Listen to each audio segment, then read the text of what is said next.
आनंद है। नंद बाबा के 92 वर्ष में छोरा हुआ, 92 90 तो 92 वर्ष के जब थे तब कृष्ण कन्हैया आए थे नंद बाबा के।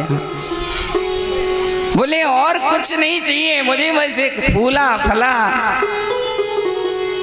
बहुत सुंदर सी वर्णन कर रहे हैं कि मैं भी भूखा ना रहूं और प्रभु मैं भी भूखा ना रहूं और मेरे दरवाजे पर अगर कोई आए तो वो भी भूखा ना जाए।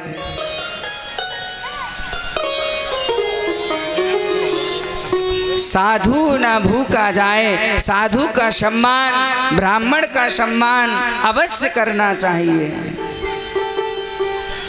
क्योंकि जिसके अंदर सम्मान की भावना होती है उसका सम्मान करना चाहिए। और ये साधु ब्राह्मण हमारे जो रिश्तेदार हैं वो बस सम्मान के भूखे हैं, सम्मान के अलावा कुछ नहीं चाहिए। साधु ना भूखा जाए। अगर दरवाजे पर हमारे कोई आ रहा है तो उसे भूखा ना जाने दो।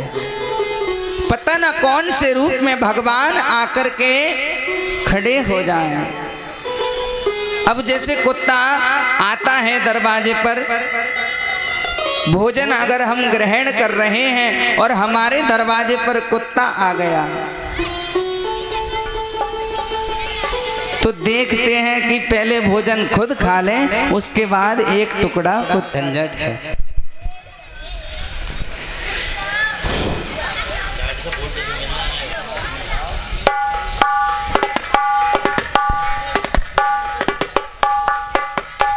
कुत्ता अगर दरवाजे पर आता है तो आस लेकर आता है, मुझे इसके घर पर अवश्य कुछ ना कुछ प्राप्त हो जाएगा, इसलिए उसको पहले खिलाओ, नहीं तो दृष्टि दोष लग जाता है।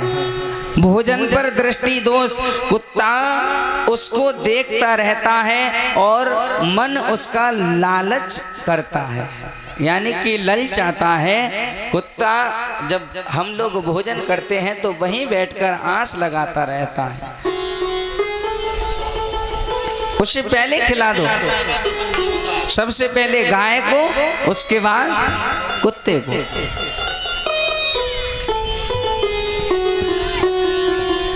परमात्मा प्रसन्न हो गए। परमात्मा इतना प्रधान है, मैं भी भूखा ना रहूं और मेरे घर कोई संत भूखा ना जाए। इसी बात पर मेरे भगवान प्रसन्न हो गए। आकाश की ओर रंति देव प्रार्थना कर ही रहे थे, घटाएं आ गई, बिजली चमकने लगी। काली काली घटाएं छा गई और बिजली चमकने लगी। आकाश की ओर जब देखा कि बिजली चमक रही है, जल की भी अद्भुत वृष्टि हो गई, क्योंकि वे चांडाल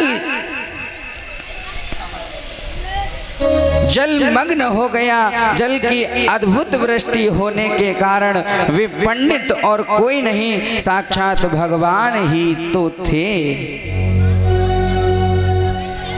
जब साक्षात ब्रह्मदेव परीक्षा ले रहे थे रंतिदेव की, इन्हीं रंतिदेव के वंश में आगे कुरुवंश हुआ। ये कौरव और पांडवों का वंश कहलाया, कुरुवंश। बोली गोविंद भगवान की। बच्चों शांत बैठ जाओ। हाथ जोड़कर के विनम्र निवेदन है व्यासपीठ की ओर से, खूब खूब नाच लेना, बोल लेना। जब भगवान का जन्म होगा तो आराम से उठ कर के खूब झूम लेना, खूब बोल लेना। हाँ, आज की कथा तो ऐसी है, अगर किसी के घर पर सुंदर से पुत्र का या पुत्री का जन्म हो जाता है, खूब आनंद आता।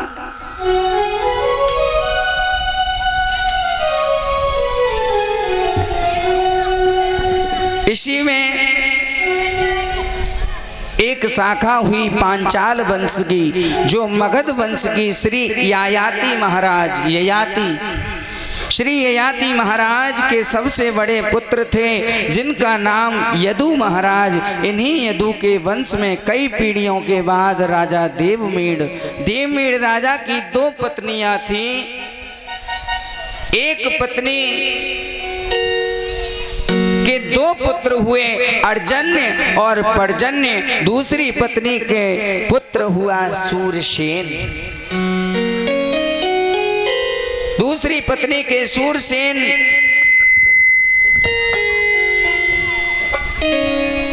जो कि अर्जन्य पर्जन्य के 9 पुत्र हुए, जिन्हें हम नवनंद कहते हैं। नंद बाबा को गोकुल में रहते हैं। अर्जन पंजन के 9 पुत्र हुए, जिन्हें हम नंद वन कहते हैं। नंद बाबा जो गोकुल में रहते हैं। और दूसरी पत्नी के बेटे सूरसेन के पुत्र वसुदेव आदि हुए। वसुदेव और नंद बाबा, श्री राधे माशा, दोनों भाई हैं। 2 पत्नी के अलग अलग पुत्र, उनकी संतान नंद बाबा और वसुदेव हैं। कथा के माध्यम से पता पड़ता है, कहते हैं कि नंद बाबा कुछ और थे बिरादरी के, और वो कुछ और थे। जब पिता एक थे, माँ 2 थी, वो बात एक अलग अलग है। माँ से पहचान नहीं होती है बेटे की। माँ से पहचान ननिहाल पक्ष में होती है, और जब अपने पिता के यहाँ है तो वो पिता के नाम से जाना जाता है। बोली गोविंद भगवान की। बच्चों चुप ना होगे तुम, इधर बहुत आवाज आ रही है, शांति से बैठ जाओ। सुखदेव जी कहते हैं, राजन वसुदेव जी की 7 पत्नी हैं। वसुदेव जी की 7 पत्नी गौरवी, रोहिणी, भद्रा, मदिरा, रोचना, इला। कि गौरवी, रोहिणी, भद्रा, मदिरा, रोचना, इला। देव की प्रमुखा आसन, प्रत्यन, आनक, दुंदुभे। श्लोक बता रहा है कि वसुदेव जी की 7 पत्नी हैं। सबसे छोटी जो है वो देवकी, दूसरे नंबर की पत्नी रोहिणी। इनके पुत्र जल्दी नहीं हुए।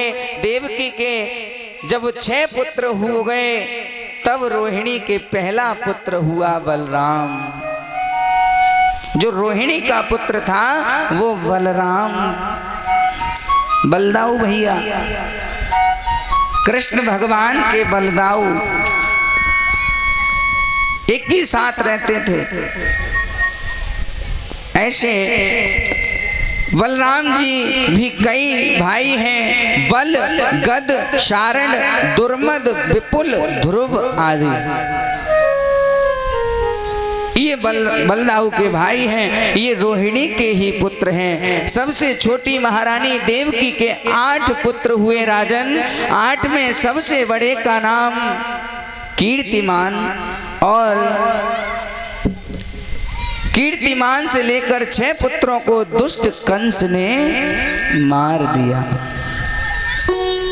एक एक करके एक पुत्र पैदा हुआ, दूसरा पुत्र पैदा हुआ, वो कंस ने मार दिया।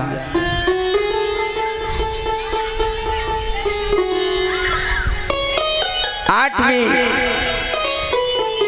और 7वां पुत्र जो देवकी का है, उन्हें हम बलराम कहते हैं। 8वीं संतान के रूप में मेरे गोविंद का प्राकट्य हुआ, कन्हैया का अवतार हुआ। ये मथुरा में जन्म लिया और गोकुल में पलना झूले, वृंदावन में जाकर लीला की, मथुरा में जाकर कंस आदि दुष्टों का संहार किया। मेरे गोविंद जरासंध के वंशी द्वारका चले गए, जरासंध के भय से मेरे गोविंद द्वारका गए और द्वारका में मेरे प्रभु ने बहुत से विवाह किए, कौरव पांडवों का युद्ध कराया, उद्धव जी को उपदेश किया, श्री कृष्ण अपने धाम को गए। एक श्लोक में आचार्य सुखदेव ने पूरी कृष्ण कथा कह दी। ये एक श्लोक की कथा है। अभी जन्म तो बाद को होगा, ये विवरण बताया जा रहा है कि भगवान कृष्ण ने क्या क्या किया अपने जीवन में।